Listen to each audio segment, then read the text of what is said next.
ही नवीन संस्कृती निर्माण करते।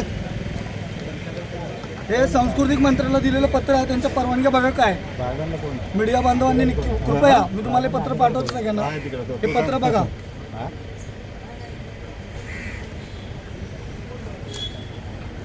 मीडियाने हे करावं, एक्सपोज करावं, तुम्हाला ते पत्र मी पाठवतो, हे पत्र तुम्ही बघा काय पत्र।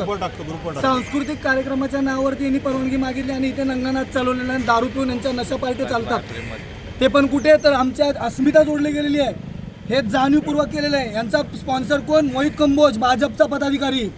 RSS डिक्लेअर करतं, भाजप डिक्लेअर करतं एकीकडं काय नमो पर्यटनाच्या नावावरती हे लोक इकडे धंदे चालू करतात, दारू पाजतात, आमच्या अस्मितेशी खेळण्याचा प्रयत्न यांनी मुंबईमधून सुरू केलेला आहे। संपूर्ण महाराष्ट्रातले किल्ले आता नमो पर्यटनाच्या नावावरती त्यांना द्यायचं त्यांनी ठरवलं, पण आत्ताच आम्ही सांगतोय नमो पर्यटन एकाही किल्ल्यावरती टिकून येणार नाही। मराठा क्रांती मोर्चा आहे, त्यांचं कार्यालय कुठे असेल इथं फोडून काढू, सोडणार नाही, आमचं त्यांना चॅलेंज आहे। 2 मिनिटं कारण नमो पर्यटनाच्या नावावरती हे सगळे विलटी चित्र धंदा करतात।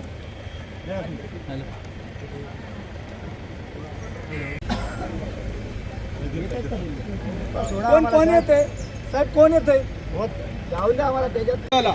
तेव्हा 4 ते 6च्या मध्ये जो आपला पब्लिक टायमिंग आहे त्याच्यात जेव्हा पब्लिकला सोडत नव्हते, मी तुम्हाला फोन करून बोलवलेला आणि तुमच्या या निदर्शनात गोष्ट आणून दिलेली की नाही, हो की नाही? माझ्याकडे कॉल रेकॉर्डिंग आहे आपली जी वार्ता झालेली। मग आपण आलात आणि तो जोयान म्हणून जो त्यांचा ॲडव्होकेट होता त्याच्यावर उभे राहून तुम्ही सांगितलं की आज जायला देतो आम्ही पब्लिकला, पण तुम्ही पब्लिक फिरवली पाठच्या गार्डनला। त्याच्यानंतर तुम्हाला मी निदर्शनात आणलं की नाही साहेब दारू आली आहे, गार्डन डिपार्टमेंट आपलं आहे, तर तुम्ही मला सांगितलं एक्साईजनी परमिशन दिली आहे, एक्साईजकडे जावा, पण तुमच्या निदर्शनात ही गोष्ट मी आणून दिलेली की नाही की दारू आली आहे, हो की नाही साहेब? माझ्याकडे रेकॉर्डिंग आहे, आपण गार्डनच्या गेटवरच उभे होतो, आपला BMCचा कॅमेरा पण चालू आहे। मग साहेब तुम्हाला माहिती असताना पण आता 4 ते 6च्या मध्ये पब्लिकला 3 दिवस जायला दिला नाही, किंवा सकाळी 7 ते 12, पण दिवसभर रात्रभर आतमध्ये पब्लिक डान्स करू शकते, दारू पिऊ शकते, ते गार्डन डिपार्टमेंटला चालते। पैसे आमचे वापरले ना साहेब, गार्डन बनवायला पैसे पब्लिकचे वापरले, पण पब्लिकला एंट्री नाही, बरोबर ना?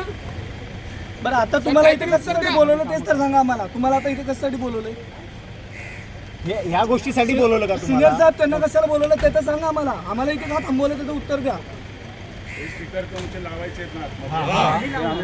नाही तुम्ही आम्ही नाही लावणार आता, तुमच्या टायमिंगला पाहिजे 4 ते 4 तुम्ही लावूच शकत नाही, जेव्हा तुमचं काम आहे तेव्हा तुम्ही नाही केलं, आम्ही आणून तुम्हाला देणार आणि तुम्ही लावणार।